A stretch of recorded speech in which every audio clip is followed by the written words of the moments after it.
मेरे प्यारे दोस्तों नमस्कार। बताइए आप लोग कैसे हैं, आप लोग का हाल चाल क्या है भाई। आप लोग तैयारी जो है एनटीपीसी का वो दिल से कर रहे हैं कि नहीं कर रहे हैं। देखिए अभी भी अगर दिल से नहीं कर रहे होंगे तो हम यही समझेंगे कि आपसे बड़ा जो गद्दार है, आपसे बड़ा जो धूर्त है वो दुनिया में कोई नहीं होगा। क्योंकि हर हाल में कोशिश कीजिए कि इस बार का जो एग्ज़ाम जो है रेलवे का एकदम हर हाल में निकाल देना है। इस बार नहीं होगा तो फिर कब होगा, इतनी बड़ी वैकेंसी कब आएगी। इसलिए अभी सोना नहीं है कि अभी ठंडा का समय है तो आराम से सोए हुए रहे, तो सोने होने से कुछ मिलने वाला नहीं है। और जो भी एनालिसिस आप यूट्यूब पर देख रहे हैं वो किसी का हो, मेरा हो या किसी और का है, वो ज़रूर देखिए। एनालिसिस से आपको क्या फ़ायदा होगा कि अभी जो है एकदम अप टू डेट जो है एग्जाम में किस तरह का क्वेश्चन आपको कर रहा है। और डेली का देखिए, किसी दिन कोई एग्जाम जो है, एग्जाम का जो पैटर्न जो है मैथ का वो चेंज कर रहा है या नहीं कर रहा है, किस तरह का नया क्वेश्चन आ रहा है, वो सारा चीज़ जो है वो आप लोग को पता चलेगा। तो आइए बिना लेट किए हुए आज के वीडियो में हम लोग 22 जनवरी का जो एग्ज़ाम हुआ है उसके एनालिसिस को हम लोग देखेंगे। तो आज का पहला क्वेश्चन, जो बच्चा मेरे पास पहला क्वेश्चन भेजा है वो अलजेब्रा से क्वेश्चन है। और क्या क्वेश्चन है जरा देखिएगा। क्वेश्चन है x square plus 11xy plus 24y square का गुणनखंड निकालना है। मेरे दोस्त x square plus 11xy plus 24y square का गुणनखंड निकालना है। तो देखिए गुणनखंड में देखिए हम लोग क्या करते हैं, गुणनखंड में हम लोग करते हैं जैसे देखिए इसके पहले क्या है जी, कोई भी डिजिट नहीं है, यानी एक्स स्क्वायर का कोफिशिएंट देखेंगे तो कोई डिजिट नहीं है, यानी यहाँ 1 है। वाई स्क्वायर का कोफिशिएंट कितना है जी, तो 24 यहाँ पर है। तो यहाँ पर हम लोग क्या करेंगे कि 1 गुना क्या हो जाएगा, यहाँ साइड में देखिए कर देते हैं, यहाँ 1 गुना कितना हो जाएगा जी 24, यानी कितना आ गया आपका 24 आ गया। लेकिन इसमें एक्स स्क्वायर है और इसमें क्या है आपको वाई स्क्वायर है, यानी एक्स स्क्वायर क्या आ गया, वाई स्क्वायर आ गया, एक्स स्क्वायर और वाई स्क्वायर। अब यहाँ देखिए सबसे पहले आपको कोशिश करना है कि ये जो 24 जो आया है कोफिशिएंट का मतलब क्या, इसके पहले कौन सा कोफिशिएंट है, इसका मतलब है कौन सा डिजिट है, कौन सा अंक है। तो इसके पहले कुछ नहीं यानी 1 है, इसके पहले 24 है तो 24 है। अब इस 24 को आपको 2 भागों में इस तरह बांटना है कि जोड़ने या घटाने के बाद आपको बिचला वाला आ जाना चाहिए। लेकिन यहाँ देख रहे हैं कि सब तो प्लस का साइन है, यानी 2 पार्ट में जो हम बांटेंगे उसमें प्लस का साइन आना चाहिए। जैसे आप 24 को बांटिए, अगर 24 को बांटते हैं तो आप देख लीजिए 2 गुना 12 बांट सकते हैं, 12 दूनी 24, 6 गुना 4 बांट सकते हैं, 6 चौका 24, 8 गुना 3 बांट सकते हैं, 8 तिहाई 24, जितना बटा जाए।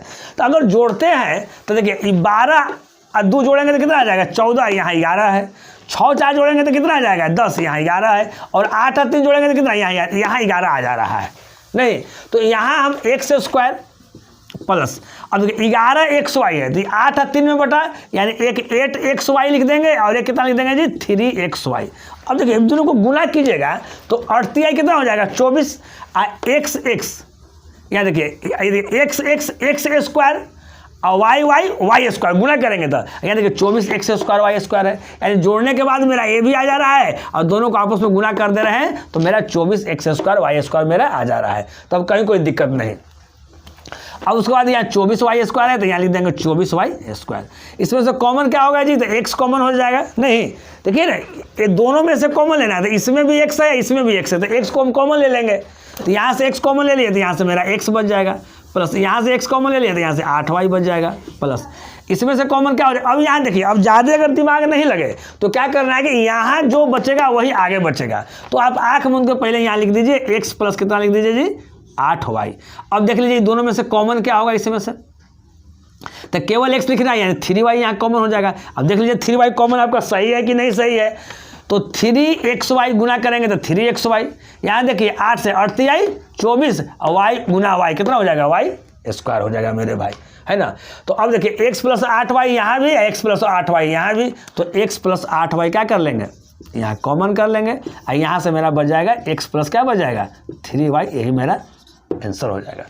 इस क्वेश्चन का मेरा यही आंसर हो गया, कहीं कोई दिक्कत नहीं। अब हम लोग देखेंगे सेकंड क्वेश्चन देखिए क्या आया है इसमें। देखिए सेकंड क्वेश्चन जो है आपका ट्रिगोनोमेट्री से आया हुआ है।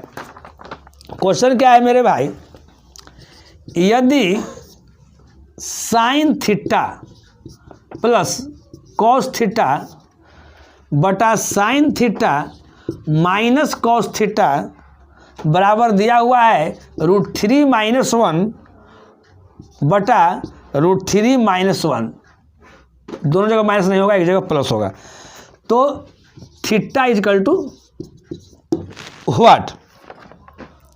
अब देखिए इस तरह का जब भी क्वेश्चन अगर है, कोई दो चीज़ है, ऊपर में जोड़ के दिया हुआ है, नीचे में घटा के दिया हुआ है, ऊपर में जोड़ के दिया हुआ है, नीचे में घटा के दिया हुआ है, यानी वहां पर आपको कंपोनेंडो एंड डिविडेंडो मेथड आपको अप्लाई करना है। तो कंपोनेंडो एंड डिविडेंडो मेथड क्या कहता है जी, कि यदि इफ a/b इजकल टू अगर c/d हो, तो उसको हम क्या लिख सकते हैं, उसको हम लिख सकते हैं a + b बटा a - b is equal to c + d बटा c - d। समझिएगा, अगर इस रूप में है तो हम लोग इस रूप में लिख सकते हैं, अगर इस रूप में है तो इस रूप में लिख सकते हैं, अगर इस रूप में दिया हुआ रहेगा तो इस रूप में लिख सकते हैं, अगर इस रूप में दिया हुआ है तो इस रूप में लिख सकते हैं।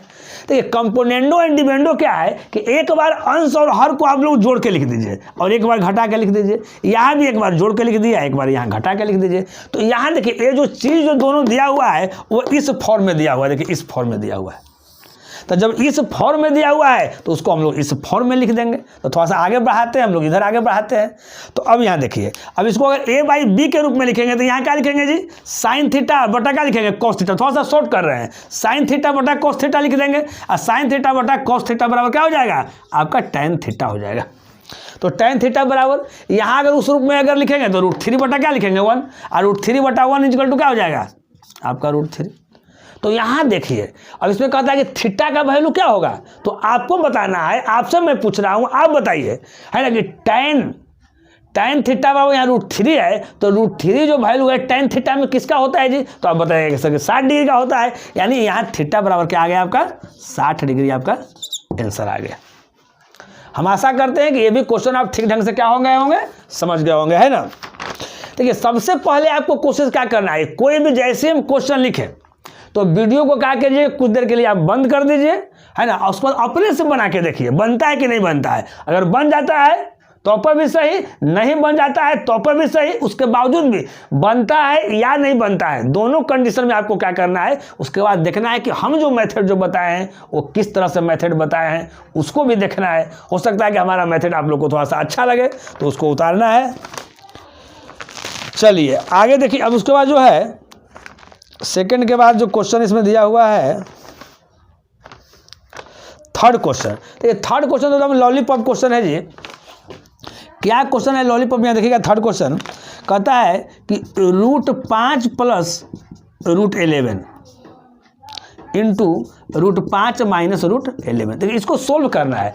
यहाँ ध्यान दीजिए, अगर इसको थोड़ी देर के लिए हम a मान लिए तो ये a + b है, आई क्या हो जाएगा a - b, कुछ बीच में नहीं, यानी गुना का साइन है। तो a + b into a - b बराबर क्या फॉर्मूला होता है, a² - b²। तो a² करेंगे तो √5 का स्क्वायर करेंगे तो 5 माइनस √11 का स्क्वायर करेंगे तो 11 हो जाएगा, 5 - 11 यानी कितना हो जाएगा -6 आंसर हो जाएगा। कहीं कोई दिक्कत नहीं समझने में, है ना। देखिए ये सब क्वेश्चन जो है एकदम लॉलीपॉप क्वेश्चन है, आराम से कर देंगे, कोई भी क्वेश्चन। यहाँ देखिए तीनों क्वेश्चन ऐसे कहीं कोई दिक्कत नहीं। ये भी क्वेश्चन है जो लड़का कंपोनेंडो एंड डिविडेंडो दिमाग में होगा देखते वो समझेगा, यहीं से इतना करने की आवश्यकता उसको है जी। ये सब लिखने की कहीं कोई आवश्यकता है एग्जाम में, वो यहीं से देखेगा कि a + b है, a - b है, a + b i बटा a - b है। तो यहाँ साइन थीटा बटा कॉस थीटा यानी tan थीटा, यहाँ √3 बटा 1 यानी √3, tan थीटा बराबर √3 यानी थीटा बराबर 60 डिग्री, तुरंत कर लेंगे, है ना।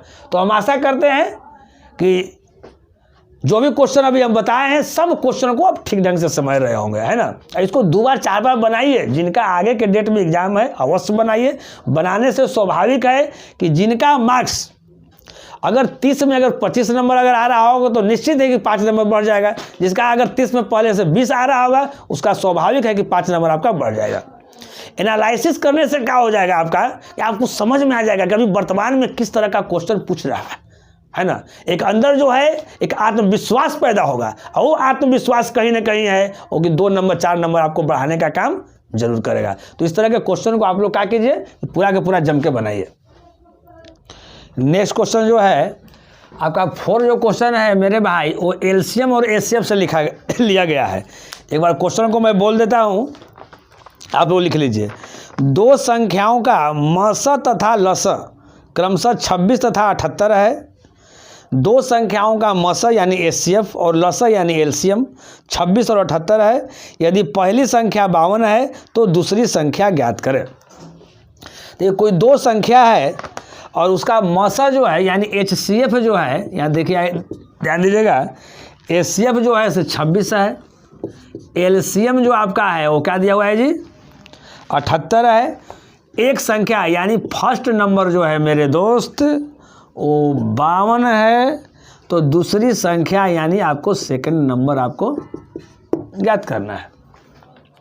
तो यहाँ ध्यान दीजिए, देखिए जब भी अगर दो संख्या की अगर बात हो, एचसीएफ और एलसीएम की बात हो, तो आप लोग फॉर्मूला जानते हैं, क्या जानते हैं जी, फर्स्ट नंबर गुना सेकंड नंबर बराबर क्या होता है जी, एलसीएम इंटू एचसीएफ। अब कुछ नहीं करना है, बैठा देना है। फर्स्ट नंबर मेरा कितना है जी 52 है, तो यहाँ 52 लिख देंगे। सेकंड नंबर निकालना है, उसको x मान लेते हैं। एलसीएम कितना दिया हुआ है 78 दिया हुआ है, तो 78 लिख दिए। और एचसीएफ मेरा कितना दिया हुआ है 26 दिया हुआ है, तो 26 लिख दिए। कुछ नहीं किए, यहाँ जो मेरा गिवन है उसी चीज़ को यहाँ पर क्या कर दिए, पुट कर दिए। देखिए इतना इजी क्वेश्चन आ रहा है नहीं। अब काट दीजिए, 26 से काट दीजिए, 26 दूनी 52, 2 से काट दीजिए 39 दूनी 78, यानी x बराबर कितना आ गया 39 आपका आंसर आ गया। ये आपका चौथा क्वेश्चन हो गया मेरे भाई। देखिए पांचवा क्वेश्चन, एक बार क्वेश्चन को हम बोल देते हैं, आप लोग लिख लीजिएगा। लैंग्वेज बेस्ड क्वेश्चन है, ये मानचित्र से रिलेटेड क्वेश्चन है। कहता है कि मानचित्र में, लिखिएगा, मानचित्र में 0.05 सेंटीमीटर की जो दूरी है वो 1 किलोमीटर को दर्शाता है। तो 8000 किलोमीटर की दूरी को दर्शाने के लिए मानचित्र में कितने सेंटीमीटर की आवश्यकता पड़ेगी।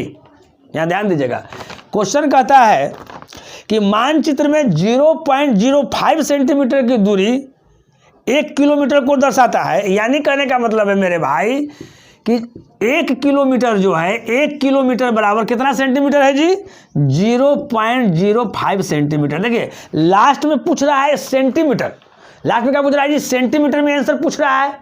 तो जो पूछ रहा है उसको हम लोग लास्ट में लिखेंगे।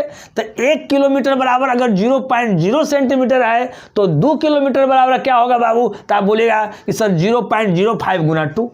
3 किलोमीटर बराबर कितना होगा, तो सर 3 गुना 0.05। तो उसी तरह से इसमें पूछ रहा है कि 8000 किलोमीटर की दूरी को दर्शाने के लिए मानचित्र में कितने सेंटीमीटर की आवश्यकता होगी। 8000 किलोमीटर पूछ रहा है, तो 8000 किलोमीटर में क्या करेंगे जी बताइए। इसको 8000 से क्या कर देंगे, गुना कर देंगे। तो 0.1 किलोमीटर, यहाँ 1 किलोमीटर है सही। अभी देखिए 0.05 और गुना कितना हो जाएगा 8000 किलोमीटर। अब यहाँ ध्यान दीजिएगा बात, अगर दशमलव के अगर बदले में नीचे अगर 1 लिखते हैं, दशमलव के बाद 2 अंक है, तो नीचे क्या करेंगे बटा 1 और बटा 2 जीरो। तो 2 जीरो से 2 जीरो यहाँ कट जाएगा। तो वैसे नहीं करेंगे, आप सीधे वैसे कीजिए कि यहाँ दशमलव के बाद 2 डिजिट है, तो 1 दशमलव को हटा दीजिए और 2 जीरो को यहाँ से क्या कर दीजिए, उड़ा दीजिए। अब 80 में 5 गुना कीजिए तो कितना हो जाएगा 400, यानी 400 आपका सेंटीमीटर आपका आंसर हो गया। हम आशा करते हैं कि आप लोग समझ गए होंगे। अब इसके बाद जो क्वेश्चन है, एक क्वेश्चन पांचवा, छठा क्वेश्चन। देखिए छठा क्वेश्चन बड़ा ही लॉलीपॉप क्वेश्चन है। क्वेश्चन को एक बार हम बोल देते हैं, क्वेश्चन लिख लीजिए। कहता है कि 72 में कितना 1/3 है। 72 में कितना 1/3 है। इसका मतलब है कि केवल हम 1/3 करेंगे तब मेरा 72 आएगा, है ना। ये क्वेश्चन थोड़ा सा उटपुटांग टाइप का आप लोग को लगेगा, है ना। बहुत लड़का बहुत तरह समझ सकता है। क्वेश्चन कहता है मेरे भाई कि 72 में कितना 1/3 है, यानी 1/3 केवल 1/3 मिलेगा तब जाके क्या होगा जी 72 होगा। यही क्वेश्चन कह रहा है ना। तो अब यहाँ ध्यान दीजिएगा, तो इस तरह क्वेश्चन कुछ नहीं करना है। 72 अब बटा 1/3 कर देना है, भाग कर देना है, यानी 72 हो जाएगा। आइए 3 चल जाएगा ऊपर, तो 3 से गुना कर दीजिए। 3 दूनी 6 और 7 कितना हो जाएगा 21, यानी 216। इस क्वेश्चन का आपका क्या हो गया, करेक्ट जवाब हो गया। चलिए नेक्स्ट क्वेश्चन जो है मेरे दोस्त, 7 क्वेश्चन को हम लोग देखेंगे। 7 क्वेश्चन क्या कह रहा है, देखिए बराबर इस तरह के एग्जाम में क्वेश्चन पूछ रहा है। कहता है कि 20 और 30 का तृतीयानुपात निकालना है ना। बराबर देखिए इस तरह का क्वेश्चन पूछ रहा है, कभी चतुर्थानुपात कभी तृतीयानुपात। तो कहता है कि 20 और 30 का तृतीयानुपात ज्ञात कीजिए, है ना। रेशियो एंड प्रोपोर्शनल चैप्टर का एक क्वेश्चन है।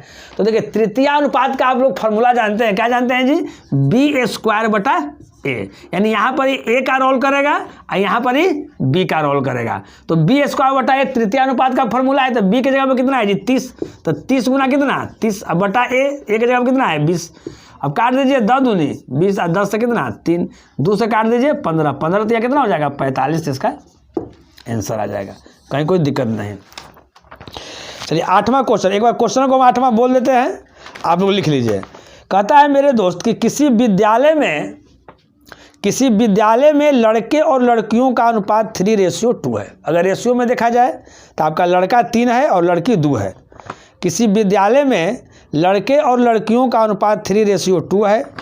यदि 25% लड़के तथा 20% लड़कियां पास होते हैं तो कितने % विद्यार्थी फेल होते हैं, ये चीज़ आपको बताना है। बहुत ही प्यारा क्वेश्चन है और बहुत इजी क्वेश्चन है। कहता है किसी विद्यालय में लड़के और लड़कियों का अनुपात, याद दीजिएगा, लड़का जो है वो 3 है और लड़की जो है से क्या है 2 है, यही रेशियो है। तो देखिए कहता है कि अगर लड़का 3 है तो कहता है कि जितना लड़का है उसमें 25% लड़के पास होते हैं। तो 25% लड़के पास होते हैं तो फेल कितना होते हैं जी, तो यानी 75% फेल होते हैं। तो 75% लिख देंगे प्लस, अब यहाँ लड़की कितना है 2 है जी, तो लड़की कितना पास होते हैं जी 20%। 20% पास होते हैं लड़की, इसका मतलब 80% क्या होता है फेल होता है। तो कहता है कि टोटल कितने % विद्यार्थी फेल होते हैं। तो अब क्या कर देना है, टोटल कितना है 3 और 2 5, 5 से आप भागा कर दीजिए। तो यहाँ देखिए मेरे दोस्त, यहाँ प्लस है यानी एक टर्म इधर अलग हो गया, एक टर्म इधर अलग हो गया। अगर लिखेंगे इसका मतलब है कि दोनों पर डिवाइडेड बाई 5 है, इस पर भी 5 से डिवाइड करना है, इसमें भी 5 से डिवाइड करना है। तो जब इसमें अगर हम 5 से डिवाइड करते हैं तो 5 से कितना हो जाएगा 15 × 5 = 75, 15% आ गया। फिर यही चीज़ को अगर इससे डिवाइड करेंगे तो 16 × 5 = 80 हो जाएगा। तो अब यहाँ देखिएगा 15 × 45% प्लस 16 दूनी 32%। अब इसको जोड़ दीजिए, 5 और 2 7 और 4 और 3 7, यानी 77% टोटल क्या होते हैं आपका फेल होते हैं, है ना। चलिए अब उसके बाद हो गया 9 क्वेश्चन। जो 9 क्वेश्चन है, एक क्वेश्चन तो हर बार देखिए एग्जाम में आ रहा है ना, हर दिन इस तरह का क्वेश्चन आ रहा है। रेशियो एंड प्रोपोर्शनल चैप्टर से है। देखिए A/B जो है यहाँ दिया हुआ है, हमारा क्या दिया हुआ है जी 2:3 दिया हुआ है। B/C जो C दिया हुआ है वो क्या दिया हुआ है मेरे दोस्त 3:4 दिया हुआ है। तो फाइंड करना है A/B/C = व्हाट। देखिए यहाँ समझिएगा, इसमें A/B/C फाइंड करना है। देखिए हम क्या कहते हैं कि जो पहले फाइंड करने के लिए उसको लिख लीजिए। तो देखिए A/B/C फाइंड करना है, तो A/B कितना दिया हुआ है 2:3, तो यहाँ 2:3 लिख देंगे। B/C कितना दिया हुआ 3:4, तो 3:4 लिख दीजिए, सामने लिख दीजिए।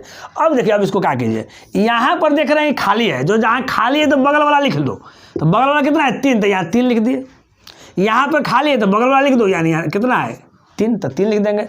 यहाँ खाली है इसके बगल वाला 3, तो 3 लिख दिए। 3 दूनी 6, 3 × 9 9 और 4 × 12। अगर फिर कुछ से करता है तो काट दीजिए। तो 3 से सब करना है, 3 दूनी 6, 3 × 9 और 3 × 4 12, यानी 2:3:4 हो जाएगा। इस क्वेश्चन का करेक्ट आंसर हो जाएगा। नहीं, लेकिन देखिए इस तरह के क्वेश्चनों को आप हवा के झोंकों की तरह तुरंत उड़ा दीजिएगा। देखिए यहाँ A कितना है, A/B, A 2 है जी, और B कितना है 3 है। यहाँ भी B कितना है 3 दिया हुआ है, C कितना दिया हुआ 4 दिया हुआ है ना। तो आराम से यहीं से लिख देंगे, इतना तो करने की आवश्यकता नहीं था। A/B/C है तो यहाँ A 2 है और कहीं A की चर्चा नहीं है, एक ही बार A है तो A यहाँ 2 हो गया तो 2 लिख दिए। B देखिए B इसमें भी चर्चा है, इसमें भी चर्चा है, दोनों अगर अलग अलग B अगर रहता है तब इस तरह से हम लोग बनाते। यहाँ भी देख रहे हैं मेरे भाई कि B 3 वो है, यहाँ भी देख रहे हैं कि B यहाँ 3 है, तो दोनों जगह 3 है तो डायरेक्ट लिख देंगे B = 3, है ना। अब यहाँ देखिए C है तो C यहाँ 4 है तो डायरेक्ट लिख देंगे 2:3:4। उतना करने की कोई आवश्यकता आपका नहीं था। चलिए नेक्स्ट क्वेश्चन जो है टाइम एंड वर्क से लिया गया है। एक बार क्वेश्चन को हम बोल देते हैं, लिख लीजिए आप लोग। कहता है कि X तथा Y किसी कार्य को 6 दिन में y उसे 8 दिन में कर सकता है तो x अकेला उसे कितने दिनों में पूरा करेगा। बहुत ही अच्छा क्वेश्चन है। देखिएगा 10 का क्वेश्चन है, कहता है कि x तथा y, x प्लस y जो है दोनों मिलकर किसी काम को मेरे दोस्त कितने दिन में कर रहा है जी, 6 दिन में कर रहा है, और y जो है से कितने दिन में कर रहा है जी, 8 दिन में कर रहा है। तो कहता है कि x अकेला उसे कितनों दिनों में करेगा। तो x अकेला कितने दिनों में करेगा।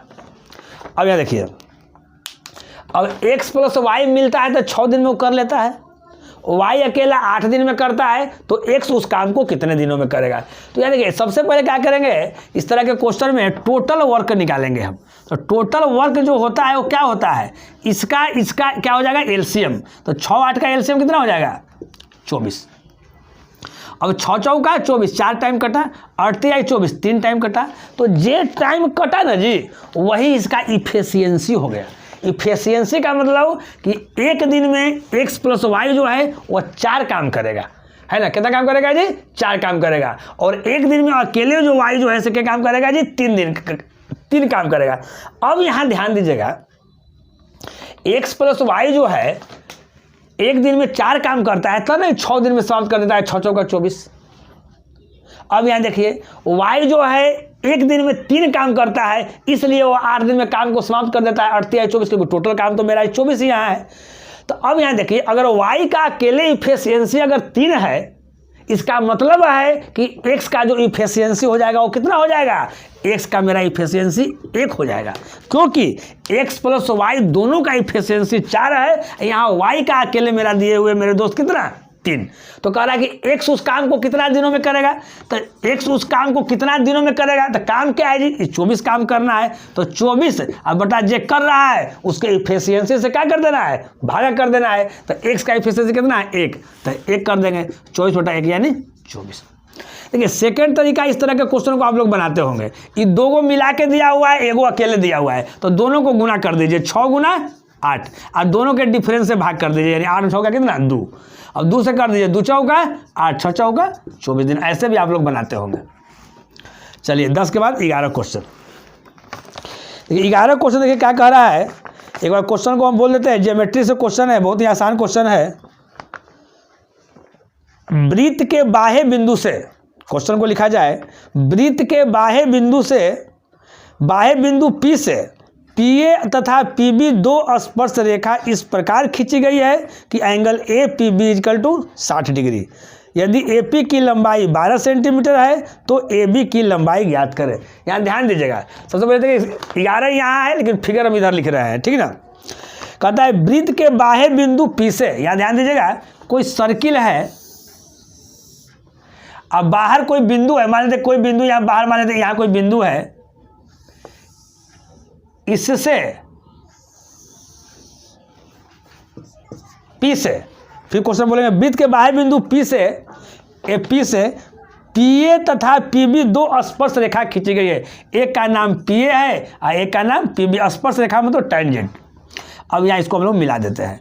अब यहाँ ध्यान दीजिएगा, इस प्रकार खींची गई है कि angle APB 60 degree. Angle APB कितना है जी, 60 डिग्री, है ना। देखिए यहाँ थोड़ा सा ऐसे आ गया है ना, यहाँ से ऐसे खींच देना है, इस पर ऐसे मिला देना है। यहाँ ध्यान दीजिएगा, तो एंगल APB 60 डिग्री और AP की लंबाई 12 है। AP जो लंबाई है, A वाला जो लंबाई है, इसका क्या है जी, आपका 12 लंबाई दिया हुआ है। तो कहता है कि AB की लंबाई ज्ञात कीजिए।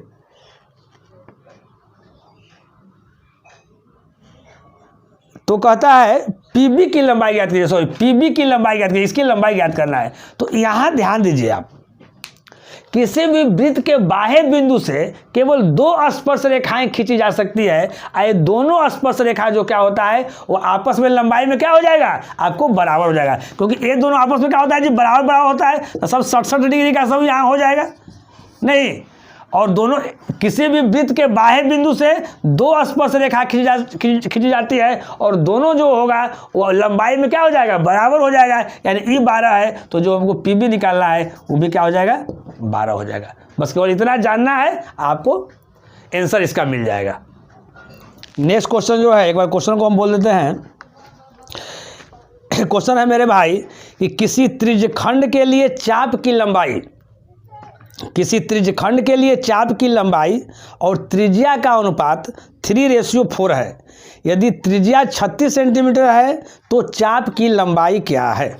यहाँ ध्यान दीजिएगा, क्वेश्चन नंबर आपका ये 12 है। कहता है क्वेश्चन नंबर 12, किसी त्रिज्यखंड के चाप की लंबाई यानी एल और त्रिज्या यानी रेडियस का रेशियो दिया हुआ है 3:4। और कहता है यदि त्रिज्या 36 सेंटीमीटर है, यहाँ आर कितना है जी 36 सेंटीमीटर अलग से दिया हुआ है, तो कहता है कि चाप की लंबाई एल = वाट। यहाँ ध्यान दीजिए मेरे भाई, यहाँ पर आर रेशियो में यहाँ 4 दिया हुआ है और यहाँ पर आर जो दिया हुआ है वो 36 दिया हुआ है रेडियस में, यानी 4 बराबर क्या हो गया 36, तो 1 बराबर कितना हो गया 9, तो इसका लंबाई निकालना है, तो लंबाई कितना है 3, तो 3 बराबर कितना हो जाएगा 27। अगर लिखना चाहते तो लिख लीजिए, यहाँ से जो आ रहा है आपका 4 है, यानी रेशियो 4 का वैल्यू 36 के बराबर है, तो रेशियो 1 का वैल्यू 36/4 यानी 9 के बराबर। चाप की लंबाई पूछ रहा है, लंबाई मेरा यहाँ एल हमारा कितना है 3 है, तो रेशियो 3 का वैल्यू कितना हो जाएगा 9 × 27 आंसर हो जाएगा। कुछ नहीं करना है, और इतना करने की थोड़ी आवश्यकता था, यहीं सब लोग रगड़ देते हैं। यहाँ आर मेरा 4 है, यहाँ आर मेरा 36 है, 4 बराबर 36, तो 1 बराबर 9, तो एल 3 है, तो 9 × 27 हो गया। अब नेक्स्ट क्वेश्चन लिखिए। नेक्स्ट क्वेश्चन है 13, किसी धन राशि का 1/7 भाग 4% के दर पर, 1/2 भाग 5% के दर पर तथा शेष भाग 6% के दर पर दिया जाता है। वर्ष के अंत में प्राप्त ब्याज 750 रुपया है, तो वह धनराशि क्या है? एक बार और क्वेश्चन बोलते हैं थोड़ा सा स्लो स्पीड में। किसी धन राशि का 1/7 भाग 4% के दर पर, 1/2 भाग 5% के दर पर तथा शेष भाग 6% के दर पर दिया जाता है। वर्ष के अंत में प्राप्त ब्याज 750 रुपया है, तो वह धनराशि क्या है? बहुत ही प्यारा क्वेश्चन है। देखिएगा, किसी धनराशि का 1/7 भाग जो है, टोटल भाग हमने 1 मान लिया, तो 1/7 भाग, ये समझिएगा टोटल भाग 1 है, तो उसका 1/7, अगर x मानते तो 1/7 हो जाता है, तो 1/7 भाग 4% के दर पर, इतना क्या है जी 4% के दर पर, प्लस अब कहता है 1/2 भाग 5% के दर पर, 1/2 गुना 5% के दर पर, प्लस आगे अब कहता है कि शेष भाग, तो टोटल भाग हमने अगर 1 माना है, तो यहाँ 2 भाग की चर्चा चल गया, 1/7 और 1/2, तो टोटल भाग अगर हमारा अगर 1 है, 1/7 1/2 का अगर चर्चा चल गया है, तो अब शेष कितना बचेगा, तो 1/7 1/2 को जोड़ देंगे या 1 में से हम घटा देंगे। तो यहाँ देखिए 1 माइनस, यहाँ देखिए 7 2 का एलसीएम कितना हो जाएगा, ये देखिए 7 और 2 यानी 9 बटा कितना हो जाएगा 14, 1 माइनस 9 बटा 14 यानी हो जाएगा 5 बटा कितना 14, यानी शेष मेरा बच गया 5 बटा 14। तो ये 5 बटा जो 14 जो है वो शेष भाग 6% के दर पर दिया जाता है, तो 6% हो गया दब जाता है। और वर्ष के अंत में प्राप्त ब्याज यानी टोटल ब्याज 750 रुपया है, तो कहता है कि वह धनराशि क्या है। तो धनराशि हम क्या किए, धनराशि को हमने 1 माना है, इसको सीधे इसको क्या करना है, सिंपली इसको हल कर देना है।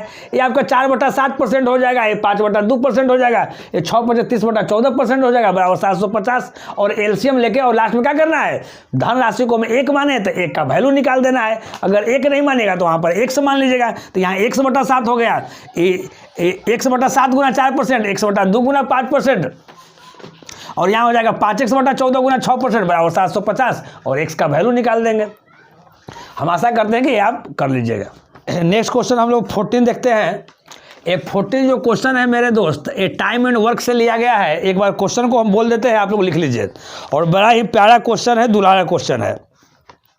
क्वेश्चन है, ए किसी कार्य को 16 दिनों में तथा बी उसे 12 दिनों में कर सकता है। एक कार्य शुरू करे तथा एकांतर रूप से एकक दिन कार्य करे। एकांतर का मतलब होता है कि एक दिन में एक काम करे तो अगला दिन फिर बी करे, फिर अगला दिन एक करे, फिर अगला दिन बी करे, तो कार्य समाप्त कितने दिनों में हो जाएगा। समझिएगा, ए किसी कार्य को 16 दिन में करता है और बी जो है वह 12 दिन में करता है। तो याद देखिए, सबसे पहले काम कितना करना है, तो 16 और 12 का एलसीएम ले लीजिए। तो 16 12 का एलसीएम कितना हो जाएगा जी 48, ये आपका टोटल वर्क हो जाएगा। अब क्या कहता है कि पहलका दिन काम जो है से एक करता है ना। एक बार क्वेश्चन को सुनिएगा, है ना। फिर से एक बार क्वेश्चन बोलते हैं कि ए कार्य शुरू करे, कभी कभी क्वेश्चन में रहता है ऐसे भी दे देगा कि बी कार्य शुरू करे, कोई जरूरी नहीं है कि पहले देगा कि ए कार्य शुरू करे, कभी कभी ऐसा भी दे देगा मेरे दोस्त, है ना, कि बी कार्य शुरू करे। लेकिन इसमें दिया हुआ है कि ए कार्य शुरू करे तथा एकांतर रूप से एकक दिन कार्य करे। इसका मतलब है कि पहला दिन ए काम करता है तो दूसरा का दिन फिर बी करता है, फिर अगला दिन ए करता है, फिर अगला दिन बी करता है, फिर अगला दिन ए करता है, फिर अगला दिन बी करता है। इसी तरह जो है वो सिलसिला चलता रहता है। ये सिलसिला तब तक चलता रहता है जब तक आपका टोटल काम नहीं हो जाए, यानी जो 48 काम करना है ये नहीं हो जाए। तो यहाँ समझिएगा, अगर हम जानना चाहते हैं कि ए का इफिशियंसी क्या है, यानी पहला दिन जब ए काम करेगा तो पहला दिन जब ए काम करेगा तो ए जो काम करेगा वो एक दिन में कितना काम करता है जी। तो यहाँ देख लीजिए 16 तिया 48, ए 3 काम करेगा। अब बढ़ चौक 48, बी के काम करेगा जी 4 काम करेगा। तो यहाँ देखिए अगर बैठाएंगे तो पहला दिन ए 3 काम करेगा, फिर बी 4 काम करेगा, फिर ए 3 काम करेगा, फिर 4 काम करेगा, फिर 3 काम, ये ऐसे ही क्या होगा, चलते रहेगा। तो यहाँ तो मान लेते हैं कि 48 काम है, अगर टोटल काम मान लेते हैं कि 382 काम हो जाता तो क्या ऐसे लिखते रहते और लिख के आप लोग जोड़ते, बताइए। तो आप जोड़ते रह जाइएगा।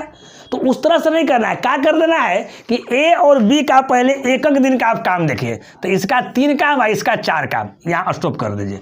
यानी ये पहला दिन अगर 3 काम करता है और ये पहला दिन अगर 4 काम करता है, यानी एक दिन 2 दिन हो गया। तो 2 दिन में काम कितना किया इसको लिखिए, यानी 2 दिन में जो काम हुआ 3 और 4 कितना हो गया, 7 काम हो गया, यानी 7 W लिख दिए। W का मतलब क्या है जी, वर्क। यानी 2 दिन में 7 काम किए हो गया, लेकिन काम मेरे करना है मेरे प्यारे दोस्त 48 काम करना है। तो अब क्या आपको करना है कि जो 7 को वर्क जो है ना उसमें हम कितना गुना कर दे कि या पूरे 48 आ जाए या 48 के नज़दीक आ जाए। तो देखते हैं कि अगर 7 में अगर 7 से गुना करते हैं तो 7 है 49, काम करना है 48 हो गया या 49 तो ज़्यादा हो गया। तो हम 7 से गुना नहीं करेंगे, इधर हम लोग 6 से गुना कर देंगे। जब इधर 6 से गुना करेंगे तो इधर भी 6 से गुना करेंगे। तो ये मेरा अब क्या हो जाएगा, यहाँ देखिएगा, ये 7 6 कितना हो जाएगा 42, ये 42 क्या हो गया वर्क, ये 6 दूनी कितना हो गया 12 दिन। यानी अगर 2 दिन में अगर 7 काम अगर होता है तो 12 दिन में कितना काम होता है जी, 42 को काम होता है।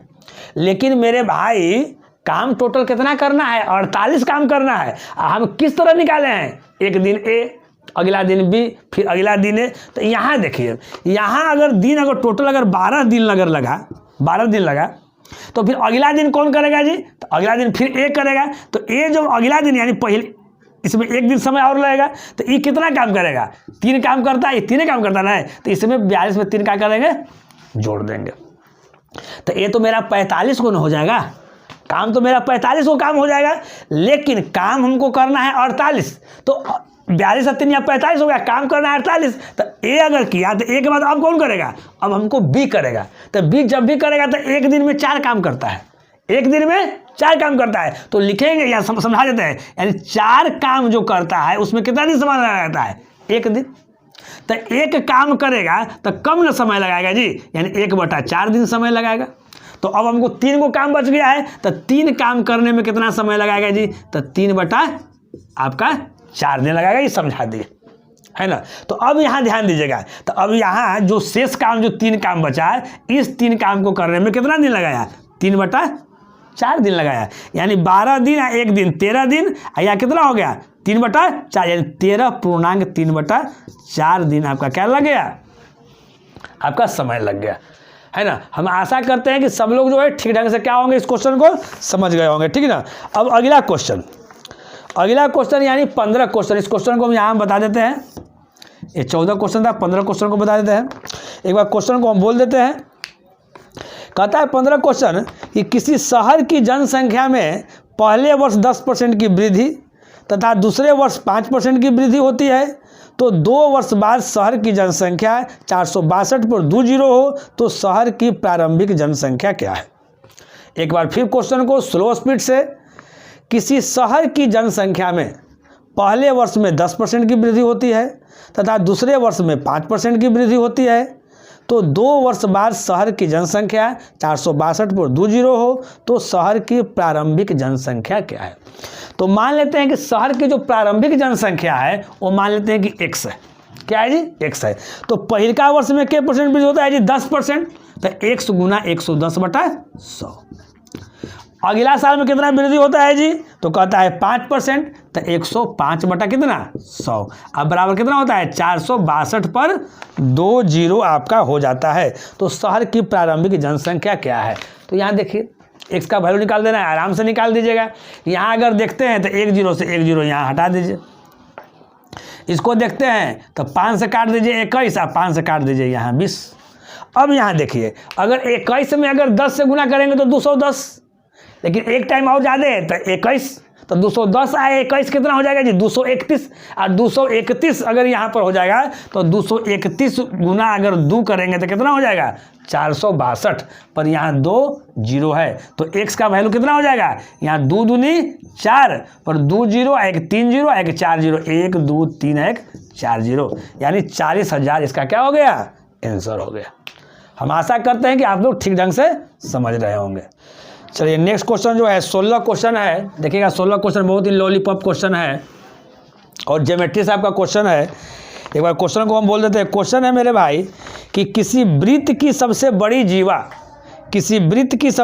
जीवा जो है वो 10 है, तो त्रिज्या ज्ञात करना है। सेंटीमीटर में दिया हुआ होगा। किसी वृत्त की सबसे बड़ी जीवा, यहाँ देखिएगा किसी वृत्त की सबसे बड़ी जीवा, तो देखिए वृत्त की सबसे बड़ी जीवा जो होती है वो सेंटर से होकर क्रॉस करती है ना। तो यहाँ देखिए अगर इस वृत्त का, अगर इस सर्किल का अगर यहाँ सेंटर ए है और सबसे बड़ी जीवा है ना, सबसे बड़ी जीवा का मतलब है कि वो व्यास है। वो क्या है जी? व्यास है। तो व्यास जो है, व्यास दिया हुआ है 10 सेंटीमीटर, यानी यहाँ से यहाँ 10 सेंटीमीटर है। तो रेडियस क्या होता है? आपका व्यास दिया हुआ है अगर 10 सेंटीमीटर, तो रेडियस मेरा क्या होगा? इसका आधा होगा, यानी 10/2 सेंटीमीटर, यानी कितना हो जाएगा? आपका 5 सेंटीमीटर। तो निकालना क्या है? उसकी त्रिज्या निकालना है, यानी r बराबर कितना हो जाएगा? आपका 5 सेंटीमीटर। यही आपका आंसर हो जाएगा, है ना। एक क्वेश्चन बनाने लायक नहीं है, सब लॉलीपॉप क्वेश्चन है। क्वेश्चन को पढ़िए और बना दीजिए। जैसे कह रहा था किसी वृत्त की सबसे बड़ी जीवा 10 सेंटीमीटर है, यानी आप जान लीजिए कि जो सबसे बड़ी जीवा होती है वो डायमीटर होती है। जब डायमीटर मेरा 10 सेंटीमीटर है तो रेडियस क्या होगा जी? रेडियस उसका आधा हो जाएगा, यानी 5 हो जाएगा। कहीं कोई दिक्कत नहीं। अब देखिए अब उसके बाद जो नेक्स्ट क्वेश्चन है 17 जो क्वेश्चन है वो पार्टनरशिप चैप्टर से है ना। पिछले दिन भी पार्टनरशिप से क्वेश्चन एक आया था एनटीपीसी में, आज भी है। एक बार क्वेश्चन को हम बोल देते हैं, आप लोग लिख लीजिए।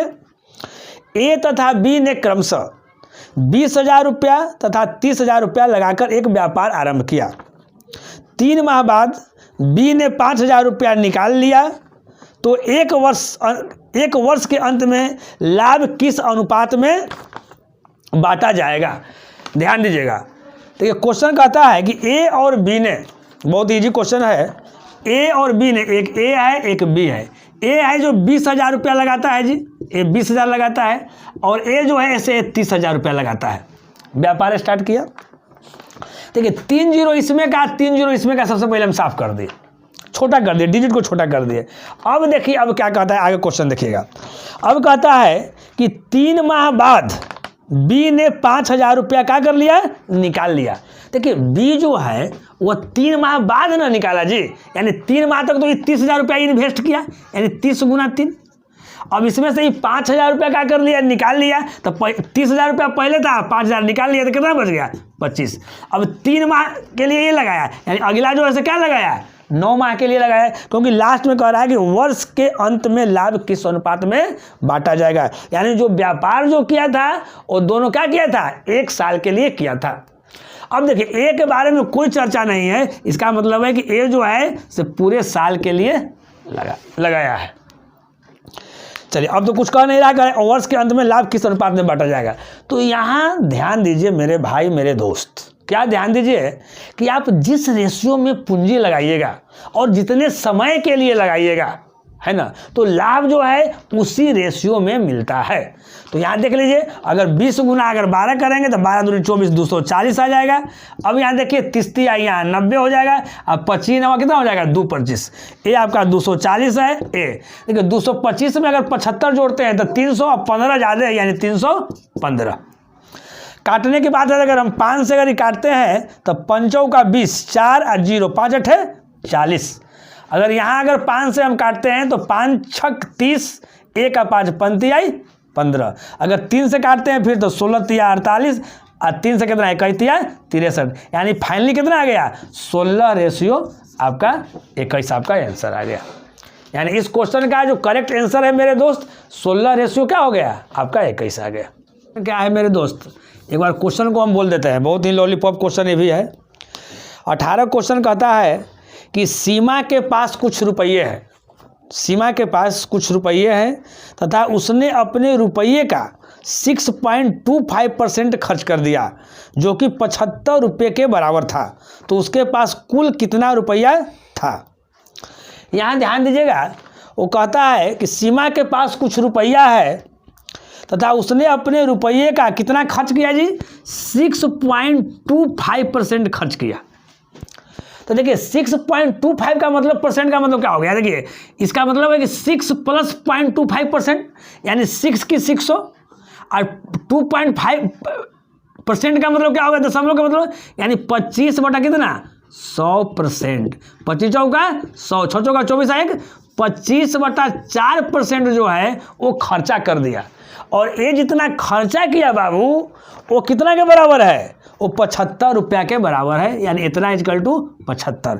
तो कह रहा है कि उसके पास कुल कितना रुपया था, तो मान लेते हैं उसके पास कुल पैसा जो 100% था, तो 25/4% का मतलब 75 है, तो 25 या कितना 75, यानी 1% का मतलब कितना आ गया 4 आई 12, तो 100% का मतलब कितना हो गया आपका 1200। यही तो आंसर है, यही तो क्वेश्चन आपका आया था।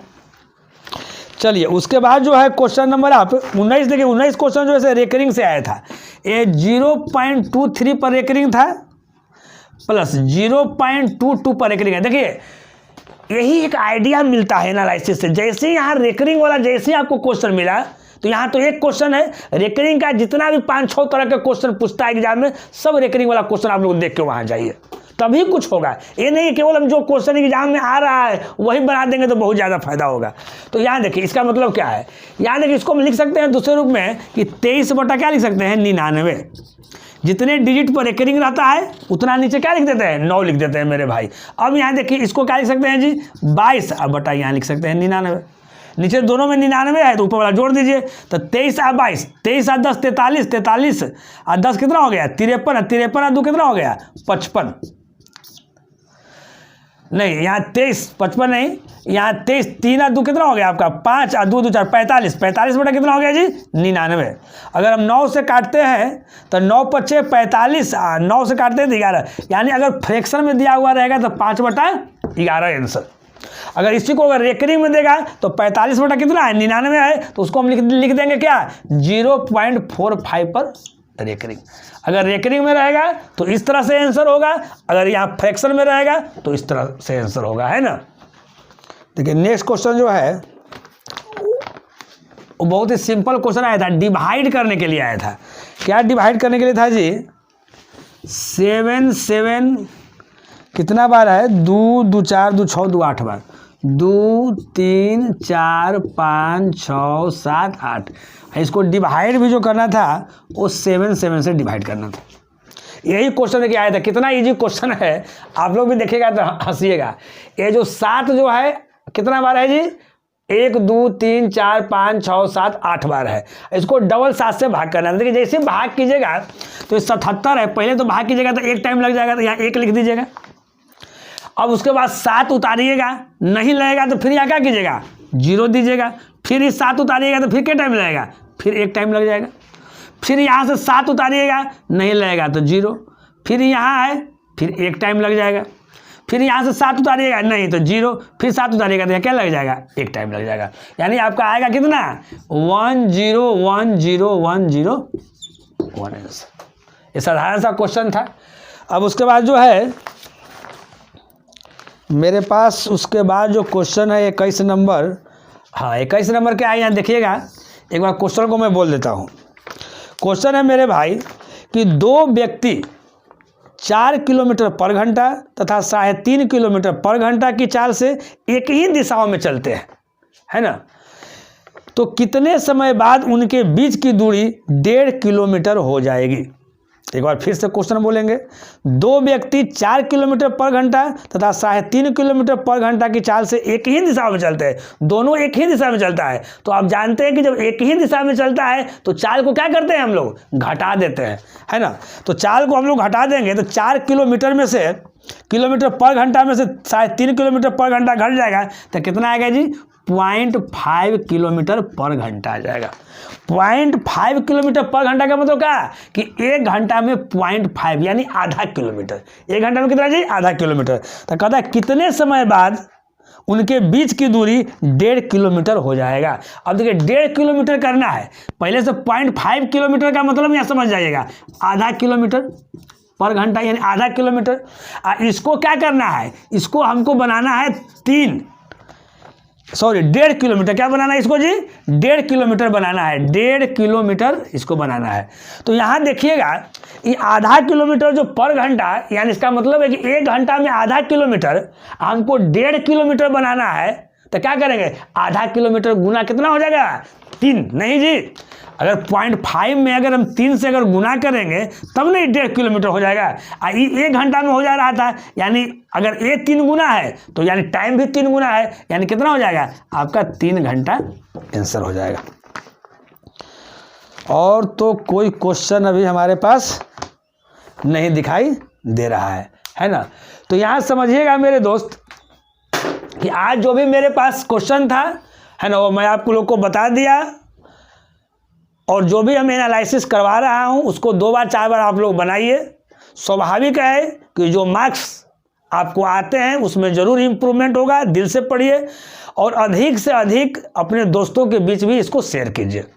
अगर मेरा सॉल्यूशन अच्छा लगा होगा तो लाइक ज़रूर करें, और जो लड़के पहली बार मेरा वीडियो देख रहे हैं कृपया करके चैनल को सब्सक्राइब कर दें, ताकि कोई भी न्यू वीडियो अगर हम अपलोड करते हैं या कोई भी अगर न्यू जानकारी अगर आपको हम देते हैं तो बिना रुकावट के, बिना परेशानी के वो आपके पास पहुंच जाए, है ना। तो इसी के साथ आज हम विदा लेते हैं, फिर अगले वीडियो में मिलेंगे इसी जोश और इसी उत्साह के साथ। तब तक ओके बाय, नमस्कार।